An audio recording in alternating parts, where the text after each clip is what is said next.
प्यारे विद्यार्थियों, आज का हमारा विषय है प्रारूपण। प्रारूपण को अंग्रेजी में ड्राफ्टिंग कहते हैं।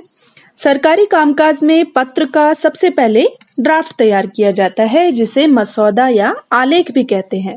लेकिन तकनीकी शब्दावली आयोग ने ड्राफ्ट के लिए प्रारूप शब्द को ही मानक बताया है।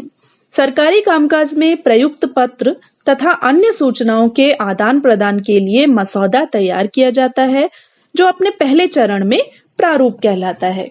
ड्राफ्ट या प्रारूपण लिपिक स्तर के कर्मचारी के द्वारा तैयार किया जाता है, जो अनुमोदन के लिए उच्च अधिकारी के पास भेजा जाता है। अनुमोदन और संशोधन के उपरांत प्रारूप का टंकण, मुद्रण और वर्तमान में ईमेल भी किया जाता है। सरकारी कामकाज में प्रारूपण बहुत ही महत्वपूर्ण काम है। बिना अच्छे प्रारूप के सरकारी कामकाज सही ढंग से नहीं चल सकता है, क्योंकि पत्रों में सुरक्षित अभिलेख ही आगे आने वाले कर्मचारियों के लिए मार्गदर्शक का काम करते हैं। इन अर्थों में प्रारूपण सरकारी दस्तावेजों के आधारशिला कहे जा सकते हैं। अच्छे प्रारूपण की कुछ विशेषताएं इस प्रकार हैं। पहली विशेषता है शिष्टता। शिष्टता का होना बहुत आवश्यक है। मनुष्य चाहे जहां भी काम करे, लेकिन वह अपने आत्मसम्मान के लिए बहुत अधिक सचेष्ट रहता है। सरकारी कामकाज में भी न्यूनतम आदर, सम्मान एवं शिष्टता की मांग निरंतर बनी रहती है। सरकारी कामकाज में आदेशों की भाषा ही शिष्टता संपन्न हो, इस भाव की पूर्ति के लिए ड्राफ्ट तैयार करते समय ऐसे शब्दों का प्रयोग किया जाता है जो पढ़े लिखे एवं संभ्रांत समाज के लिए अपेक्षित हो। आदेशों का पालन विनम्रता पूर्वक शब्दों के माध्यम से भी करवाया जा सकता है। यह जरूरी नहीं कि इसके लिए कठोर और असम्मानजनक शब्दों का प्रयोग किया जाए। दूसरी अच्छे प्रारूपण की विशेषता है संक्षिप्तता। सरकारी कामकाज करते हुए कार्यालय में समय का इतना अधिक दबाव होता है कि विस्तार से पढ़ने की तो गुंजाइश ही नहीं होती।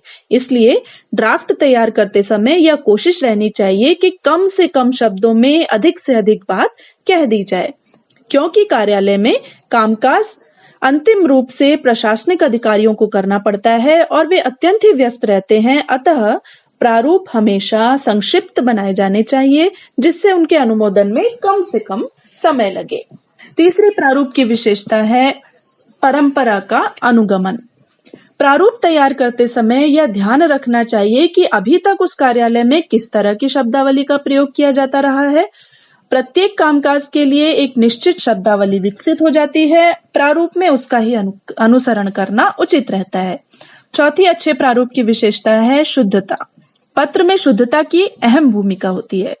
शुद्धता का अर्थ जहां एक और भाषागत शुद्धता से है, वहीं पत्र का क्रमांक, दिनांक, संदर्भ आदि का उल्लेख भी किया जाना प्रारूप की शुद्धता के अंतर्गत ही आता है। पांचवी विशेषता है पूर्णता।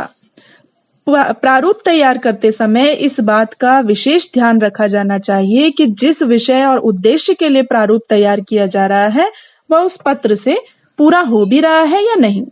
तथ्य, सूचनाएं, निर्देश, आदेश, संदेश आदि सभी आवश्यकता अनुसार प्रारूप में समाहित कर दिए जाने चाहिए, ताकि पत्र प्राप्त करने वाले कार्मिक को पत्र पर कार्रवाई करने में कोई भी आशंका या असुविधा न हो। प्रारूप में विषय का उल्लेख अवश्य किया जाना चाहिए, जिससे पत्र के संदर्भ को समझने में बहुत ही आसानी हो जाती है। छठवीं विशेषता है अच्छे प्रारूप की वास्तविकता का उल्लेख। प्रारूप में केवल तथ्यों को उद्घाटित किया जाए, इसके लिए निश्चित शासकीय भाषा ही प्रयोग में लाई जानी चाहिए। साहित्यिक कविता में अलंकार या समास आदि के प्रयोग से बचना चाहिए। ये है अच्छे प्रारूपण की विशेषता।